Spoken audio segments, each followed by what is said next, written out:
অবশেষে শুক্রবার অনেকদিন পর ছুটি পেইয়া গেলাম মগো পাত্রগড়ার সেই বিখ্যাত নীলিমা পয়েন্ট। নীলিমা পয়েন্ট যাওয়ার পর দেখি আমাদের সকল গ্রামের আত্মীয় স্বজনরা মগো পাত্রগড়ার নীলিমা পয়েন্ট যদি একদিন বিয়েলে কোনো কারণে যদি আবার বন্ধ হইয়েই যায় তাহলে বোঝা যায় আজগো কি জানি আড়াই হেলাইছি। মুরব্বি আবার আইসি একটু ঘুরতে, কই আপনার মনেও এখন ঘোরার সুখ আছে, ওইন দেখান বেলুন কিনে লন, ফুইতে বাড়ি চলিয়ে যান। সেই বেলুনের কথা হইনে ভাই এবার মোর দিকে আড়া দেছে, কই ভাই সামনের দিকে আইয়েন না, দেখেন পেট থেকে কাপড় লইয়ে বইয়ে রইছে। এই দুই ভাই সিঙ্গেল আছে, এখন দুজনের দুটো বিলেন ধরাই দেন, এরাও ফুইতে বাড়ি যাও।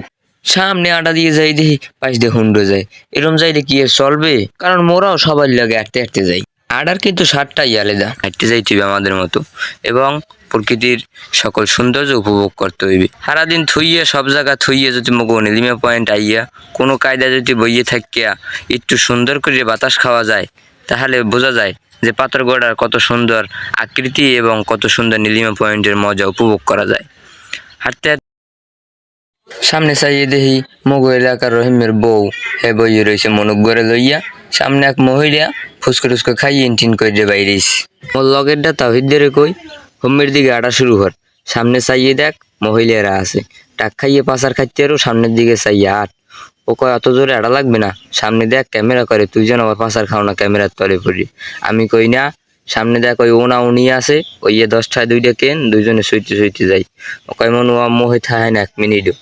আর দেখ সামনে মহিলারা কিরম বইয়ে রইছে, এরা খালি আমাদের দিকে চায়। আমি কই সামনে দেখ বেলুন আছে, দেখ কয়টা কি কয়।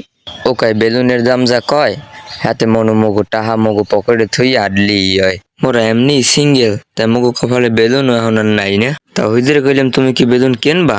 ও বেলুনের দাম চাই এবছর দিয়ে মনে হয় ওরা যাবে না।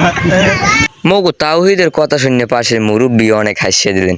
এই কথাটা শুনে মজা পাইছেন, কারণ সে বিয়েত ব্যক্তি।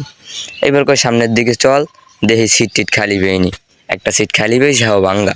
সামনে যাই দেখি ফারুককে আর মগো রহিমে বইয়ে রয়েছে, দুই বন্ধু আলোচনা করতে আছে যে সামনে বউ লইয়া আওয়া যাইবে কিনে। আমি কইছি শুক্রবার আওয়াটাই পারফেক্ট। আর এখানের যে মজা, চটপুরিতে জম্মের মজা, আইয়ে খালি সুন্দর বেঞ্চে বাবা থইয়া প্রকৃতি উপভোগ করা থইয়া ফুসকার চটপুরি সেরা হ্যাঁ হয়নি।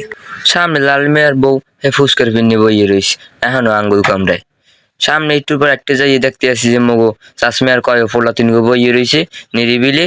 সামনে এক বড় ভাই যেরকম পোষ পাস লইতে আছে, তারে বললাম এরকম পোষ পাশে চলবে না, কারণ পাশে বৌদির এনে বইতে হইবে, কারণ তোমার পাশে কাপ্পল।